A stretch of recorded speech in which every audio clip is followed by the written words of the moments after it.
Hola, ¿qué tal? ¿Cómo estás? Este es el podcast Presencia Ejecutiva by Ale Marroquín. Y hoy es otro episodio más en donde te voy a estar platicando del tema de las mujeres en consejos de administración y consejos consultivos en la organización y cómo fue mi aprendizaje este semestre. Recuerda que me emociona muchísimo que estés aquí y que puedas compartir estos podcasts y estas reflexiones con más personas que les pueda ser de interés. Todo con el fin de que puedan acelerar su potencial y sobre todo fortalecer su presencia ejecutiva. Y bueno, te lo cuento. Recientemente, el año pasado, y no me acuerdo si ya lo había platicado en alguno de estos podcasts, una amiga mía me dijo, Ale, ¿y tú por qué no eres consejera? Y yo por dentro me dije a mí misma, pues yo me salí hace 12 años del medio financiero, tengo sí una empresita de consultoría en especialidad de presencia ejecutiva, liderazgo, marca personal. Sin embargo, pienso que para ser consejero, y en mi mente, lo que estaba en mi mente es esto de, para ser consejero o consejera tendría que estar en una gran empresa y haber vivido diferentes áreas. Y me dice, no necesariamente, Ale, porque hay empresas más pequeñas, como las pymes, que pueden empezar a crecer y que dejan de ser empresas familiares para convertirse en empresas más institucionales. Y les sirva el consejo de una mujer que tiene experiencia como tú, que llevas 18 años en el medio financiero, lo que viviste parte del corporativo y adicionalmente lo que has aprendido y has vivido con tus clientes y cómo ha evolucionado estos temas en tendencia que a mí me gusta apoyar y asesorar a la gente. Sobre todo creo yo que en la parte de diversidad, equidad e inclusión, inclusive toda la parte de ESG, que en México le llaman ASG, que ESG en sus siglas es Environment, Social y Governance, y en español pues es ambiente, sociedad y gobernanza. Entonces pues me picó la curiosidad y como siempre estoy buscando qué aprender y en qué actualizarme, pues di con el Colegio el Colegio Nacional de Consultores Independientes Profesionales, CNSPI por las siglas CN, ¿no? Colegio Nacional de Consultores Independientes Profesionales. Y ya lo dije mal, pero no importa. El chiste es que ese es el nombre del colegio. Y ahí estudié este diploma. Increíble, porque no solo tuve la oportunidad de conocer personas extraordinarias, hicimos muy buen networking y muy buenas conexiones y se hizo una comunidad increíble de aprendizaje en donde algunos de los participantes pues tampoco sabían tanto de cómo funcionaba un consejo, otros ya eran consejeros y nada más querían reforzar el cómo llevar las dinámicas propias que se tienen que llevar a la hora de participar en algún consejo. Te voy a explicar algunas diferencias. Consejo de administración, sí es un consejo en donde tiene que estar bien reglamentado, sí te puedes meter en temas legales, sobre todo las empresas que cotizan en bolsa, las empresas públicas, en donde tu decisión si afecta de alguna forma a los intereses de la organización, entonces sí puede haber un tema en donde legalmente te puedas ver afectado. La idea es que como consejero o consejera pues puedas estar aportando tu expertise, eso es bien importante. Tú como consejero o consejera no tienes que saber todo de todo. Puedes aportar en lo que es tu expertise. Por ejemplo, la gente que está muy metida en tecnología y temas digitales, pues va a aportar conocimientos y a conectar a la empresa hacia un bien de la empresa en este tipo de temas. La gente que está en finanzas, pues seguramente lo va a hacer para la parte de estar evaluando estados de resultados, cómo eficientar los procesos financieros, etcétera, etcétera. Entonces, dependiendo de tu experiencia, puedes participar en estos consejos para poder apoyar, sugerir, conectar. Lo más importante es que tú estás ahí para ver por el bienestar de la empresa, no de la persona o no del que te invita como consejero o consejera. Entonces, siempre es importante poder ser suficientemente objetivo para buscar el bienestar y que sea mucho más eficiente la organización. Tú, los intereses que cuidas son los de la empresa.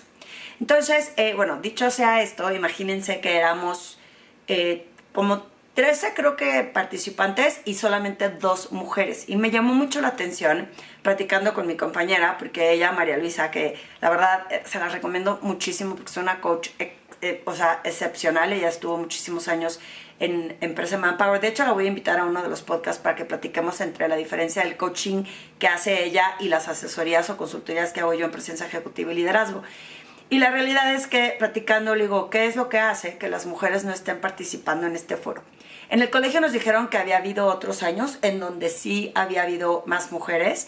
Sin embargo, en esta ocasión solo éramos 2 y es medio triste verlo porque se está promoviendo que haya más mujeres en consejos y de pronto no invertimos en nosotros mismos. Este es un juicio que hago yo respecto a lo que veo en la generalidad de las mujeres con las que he convivido, que no todas, pero algunas, les cuesta trabajo invertir en sí mismas. Entonces de repente ven un monto de inversión para dedicarle este tiempo y en dinero y deciden patear la oportunidad.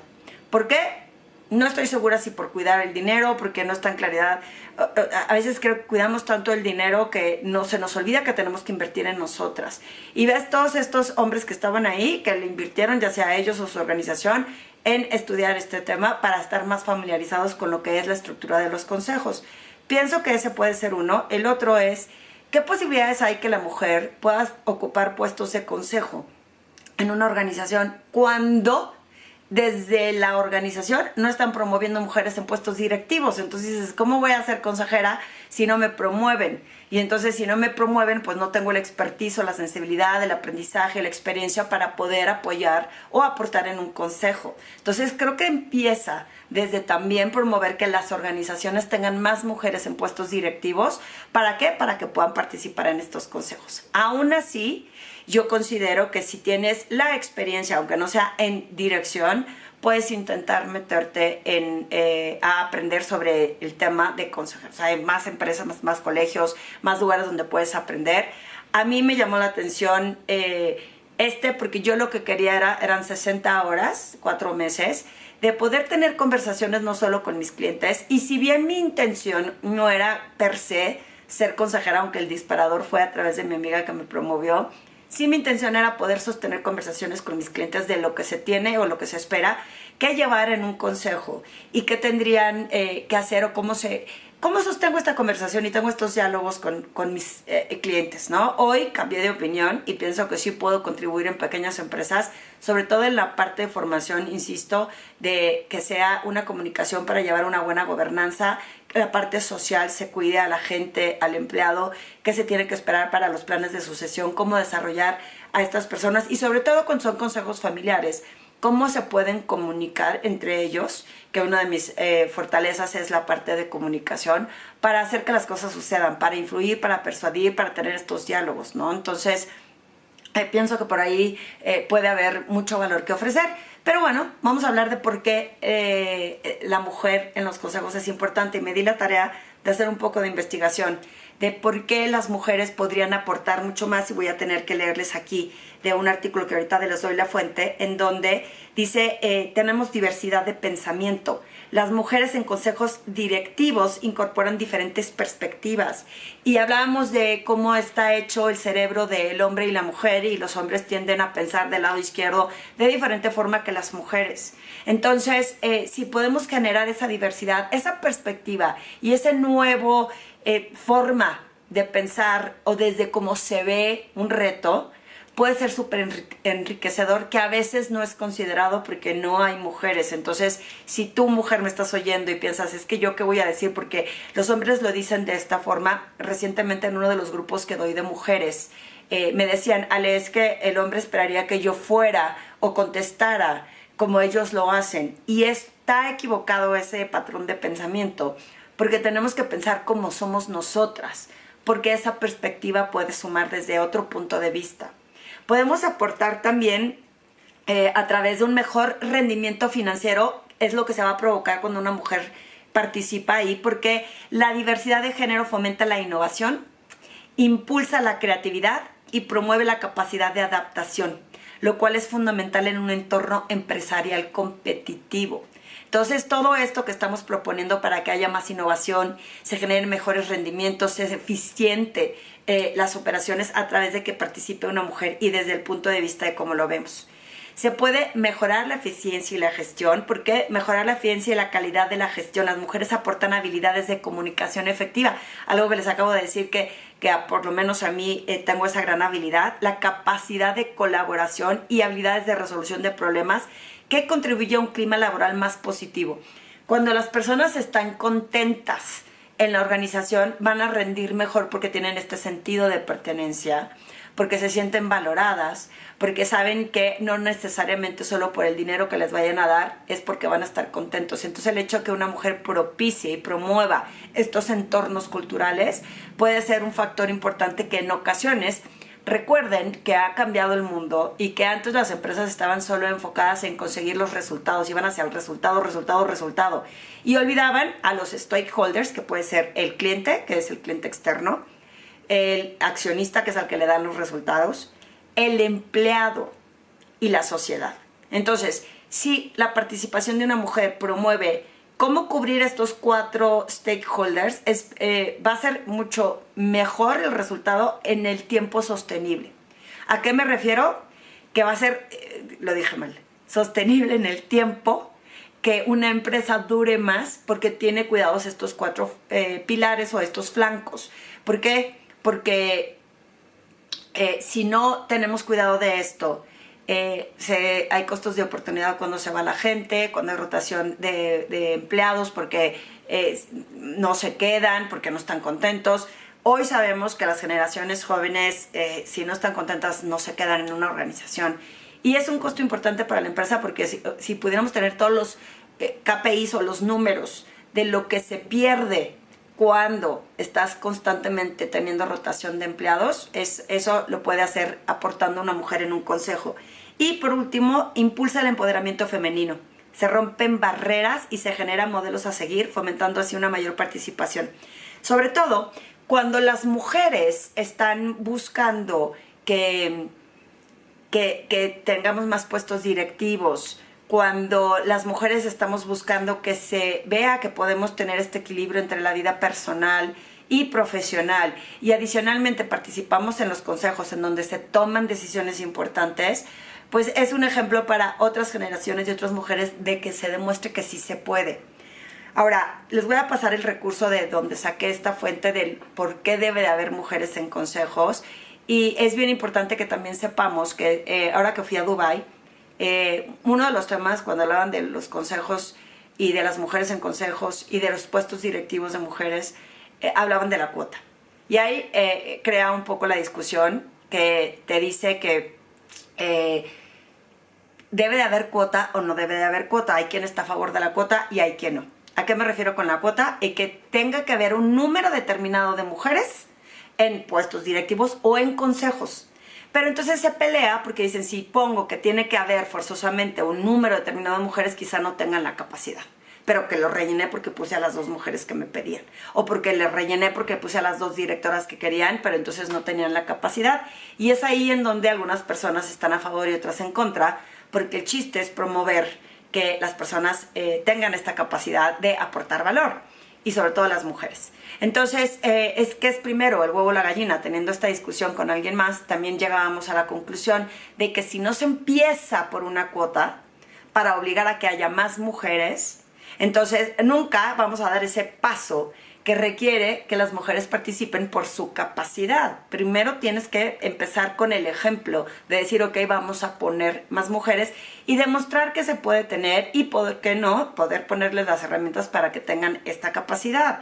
El chiste es no querer estar en un consejo por tendencia, porque es glamoroso, porque teniendo esta conversación también con una amiga, me decía, Ale, yo vi un montón de mujeres que eran consejeras, y la realidad es que es bien difícil, o sea, es una participación, no es nada más voy y cobro un sueldo como consejera y me voy, o sea, es el valor que aportas, el reto que se necesita y el estándar que se necesita de ti para que puedas participar. Entonces, como que pues, no cualquiera podría hacerlo. Y tienes razón, yo pienso, en mi humilde opinión, que yo no podría postularme, al menos eso pienso, en grandes consejos de empresas públicas. ¿Por qué? Porque a lo mejor las dinámicas que tienen o los retos que tienen en áreas en las que yo quiero destacar, pues sean diferentes cuando no las he vivido. Solamente las vivo a través de mis clientes cuando me cuentan o cuando los estoy coachando. Entonces, yo apostaría por pequeñas empresas que, dado que ya llevo la mía de hace 12 años, más lo que he aprendido con mis clientes grandes, pues pueda contribuir. Pero ella peleaba esto y dije, sí, hay que también ser humildes y decir si estoy lista para aportar en un consejo tan grande o no. O ir con la humildad de decir, ok, bueno, pero puedo empezar a participar, no necesariamente quiero cobrar, pero quiero ir participando y viendo cómo funciona un consejo de ese tamaño para ver cómo podría yo aportar valor y qué aprendo de estos consejos. Pero hay muchas que entonces, personas que lo usan como soy consejero en 4 empresas o consejera en 4 empresas. Sí necesitas dedicarle tiempo, necesitas estudiar toda la información que te dan previo a un consejo para entender qué es lo que está sucediendo y que tengas todos los elementos. Entonces no es nada más sentarte en una mesa, calentar una silla, cobrar un sueldo y decir que eres consejero o consejera, porque es importante estudiar y ver cómo puedes aportar y apoyar a los beneficios, insisto, de los intereses de la organización. Entonces todos estos factores creo que son bien importantes a considerar, que no sea nada más como glamoroso, que no sea, yo digo que luego cuando suena glamoroso, luego puede ser más retador, la gente se deslumbra por ciertos nombres, ciertas empresas, lo dije hace poquito en el podcast de si te aceptas un trabajo en una empresa nada más por el nombre de la empresa, resulta que llegas y a lo mejor la cultura o los valores o lo que esperabas no es necesariamente pues lo que te imaginaste, ¿no? Y pasa lo mismo con los consejos. No necesariamente tienes que aceptar todos, porque sí hay que dedicarle tiempo, sí hay que dedicarle estudio, sí tienes que demostrar que estás empapado y que no es tan fácil a la primera. Algo bien importante que nos explicaron en el diplomado es que al inicio, mientras te vas alineando a la cultura, a entender la operación, cómo funciona todo, quizá casi que nada más vas de oyente para poder opinar. Tienes que aprender para opinar. Entonces, pienso y promuevo que haya más mujeres consejeras. Yo conozco muchas en México, pero proporcionalmente el número que hay contra lo que debería de haber, creo que todavía falta. Entonces, si tú eres mujer y me estás oyendo y tienes esta capacidad en donde puedas aportar para generar valor a la organización, considéralo, porque tenemos que hacer mucho más frente, mucho más ruido. Y sobre todo, si eres mujer, pienso que tienes que invertir en ti el tiempo y el dinero que se necesita para estar preparada, porque eso es un factor determinante. Si no te dedicas tiempo, si no le dedicas una inversión, ¿cómo vas a contribuir? O sea, ¿cómo va a haber un retorno? Tenemos que invertir más en nosotras, tenemos que invertir más en ese tiempo y tenemos que saber que si no lo hacemos nosotros, nadie más lo va a hacer por nosotros. Entonces, es muy valioso. Hay más fuentes que les voy a poner ahí de lectura en por qué las mujeres pueden sumar a consejos y cómo podemos hacer que ese número crezca. ¿Qué opinas de este tema? ¿Qué opinas de este aprendizaje? Recuerden que estas son breves reflexiones para que puedas tener más contexto de cuando estés tomando decisiones y cómo podemos generar algo que no expliqué, es el consejo consultivo. Son más chiquitos y no legalmente estás implicado. Entonces, quizá puedas empezar en un consejo consultivo, quizá puedas empezar en un consejo de organizaciones sin fines de lucro para ir viendo cómo puedes aportar valor y qué vas aprendiendo antes de ir tirándole a más alto. ¿Qué opinas? Espero tus comentarios, espero que lo compartas y espero que sigas escuchando estos podcasts con intención de agregar valor.